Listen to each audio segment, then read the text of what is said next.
득그르벤 병은 손목에 있는 엄지손가락을 움직이는 힘줄에 염증이 생기는 병입니다. 이름부터 특이한데 처음으로 이 병을 정리해서 발표하신 스위스의 의사 이름이 프리츠 득게르뱅이라서 이런 이름이 붙었습니다. 엄지손가락을 움직이는 힘줄 중에서 장무지 외전근과 단무지 신근이라는 힘줄이 있는데 이 힘줄과 힘줄을 둘러싸고 있는 막 그리고 그 위 인대 사이에서 마찰이 발생해 염증이 생기는 병입니다.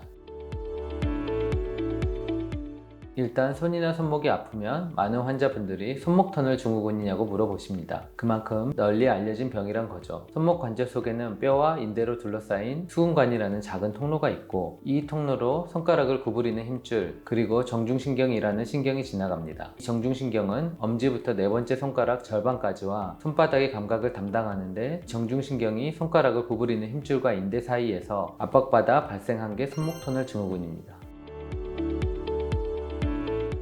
손목에는 많은 힘줄이 있습니다. 손목을 구부리고 펴고 손가락을 구부리고 펴는 모든 움직임은 각각의 힘줄을 통해서 움직이게 됩니다. 이 힘줄은 손목 안에 지대라고 불리는 인대에 둘러싸인 좁은 길을 왔다 갔다 하면서 전완근의 힘을 손끝까지 전달시켜 줍니다. 문제는 이 많은 힘줄이 손목이라는 좁은 통로를 통해서 지나가야 한다는 건데 좁은 통로에서 힘줄들이 제자리를 유지한 채로 움직이기 위해서 뼈 사이의 좁은 길과 그 위를 덮고 있는 인대들이 존재합니다. 힘줄의 움직임이 많아지거나 손목이 꺾인 상태로 움직임을 반복하면 좁은 길 안에서 힘줄이 주변과 마찰을 일으켜서 염증이 발생합니다. 그 중에서 엄지손가락으로 가는 힘줄이 문제가 생긴 게 득그르벤 병, 손목에서 손바닥, 손가락으로 가는 정중신경이 눌리고 압박을 받는 게 손목터널 증후군입니다.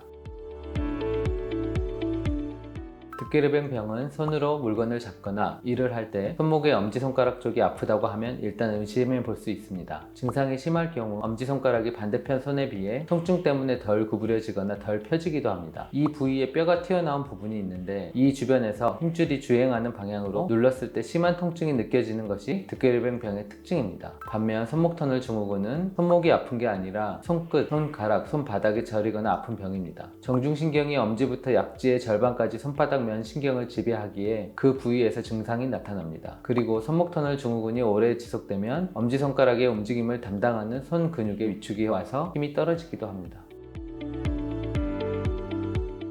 득게르벤 병과 손목터널 증후군은 공통으로 손목과 손가락을 많이 쓰는 분들에 잘 발생합니다. 대표적인 직업이 요리사나 가정주부입니다. 집안일을 할 때, 특히 요리할 때나 빨래할 때 손가락이나 손목에 힘이 들어간 채로 일을 많이 하게 되는데 이런 동작을 많이 반복하면 발병하기가 쉽습니다. 집안일 외에 핸드폰이나 컴퓨터를 많이 다루는 일을 한다거나 커피를 내리는 일 등 사실상 현대인들이 하는 대부분의 직업이 고위험군이라고 할 수 있습니다. 차이점이 있다고 하면 득게르벤 병은 상대적으로 어린 아기를 육아하는 과정에서 손목을 많이 사용하게 되는데 양육을 담당하는 엄마나 아빠 혹은 조부모님들께도 잘 발생합니다. 손목터널 증후군은 사용을 많이 하는 것과 별개로 과거에 손목골절로 뼈의 모양이 변형되어 수근관이 좁아지는 경우에도 신경이 눌릴 수 있습니다.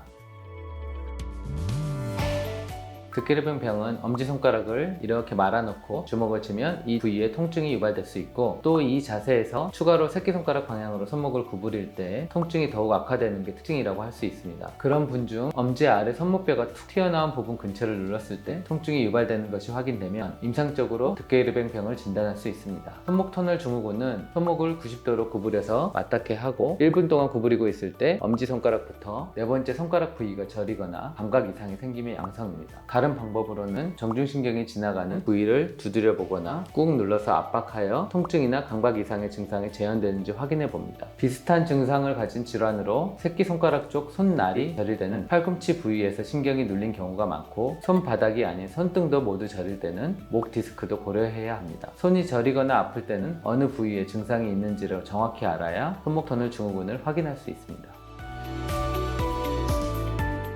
두 질환 모두 공통으로 증상이 가벼울 때는 사용을 줄이고 소염제를 복용하는 정도로 충분합니다. 사용을 줄이기 힘든 경우 부목이나 보조기를 사용해서 강제적으로 손목이나 엄지손가락의 사용을 줄이는 것도 좋은 방법입니다. 이런 방법이 효과가 없거나 일상적인 생활이 힘들 정도로 처음부터 증상이 심할 경우 주사치료와 충격파 치료를 이용할 수 있습니다. 주사치료는 프롤로 DNA 성분을 주로 사용하게 되고 필요에 따라 신경마취 성분, 신경효소 성분이나 미량의 스테로이드를 사용하는 경우도 있습니다. 염증이 염증이 발생한 힘줄과 인대, 신경 사이에 정확하게 투여하면 염증과 부종이 수일 내로 빠르게 줄어들게 됩니다. 듣게르벤 병의 경우 다수의 연구에서 80에서 90% 정도의 환자는 1일 2회 정도의 주사 치료로 충분히 증상이 호전된다고 밝혀져 있습니다. 손목터널 증후군에서도 이러한 주사 치료를 통해 신경 주변 힘줄의 부기를 효과적으로 줄여 증상 호전을 기대해 볼 수 있습니다. 주사 성분 중 스테로이드를 걱정하시는 분들도 많습니다. 스테로이드 성분이 들어가게 되면 더 빠른 증상 호전을 기대해 볼 수 있지만 간혹 주사 맞은 부위가 변색이 되거나 피부의 지방층이 꺼져서 함몰되는 경우가 발생할 수 있습니다. 하지만 수개월 내에 저절로 호전되는 경우가 대부분입니다. 힘줄이나 뼈가 약해지는 등의 부작용은 대부분 습관적으로 스테로이드 주사를 반복적으로 맞을 경우 발생하는 것이기 때문에 여러 번 반복하지 않는 경우 부작용은 크게 걱정하지 않으셔도 됩니다. 충격파는 힘줄과 힘줄 주변 연부 조직의 부종을 줄이고 재생을 유도하여 증상 완화뿐만 아니라 재발 방지에도 효과가 탁월한 방법이라 최근 많이 사용되고 있습니다.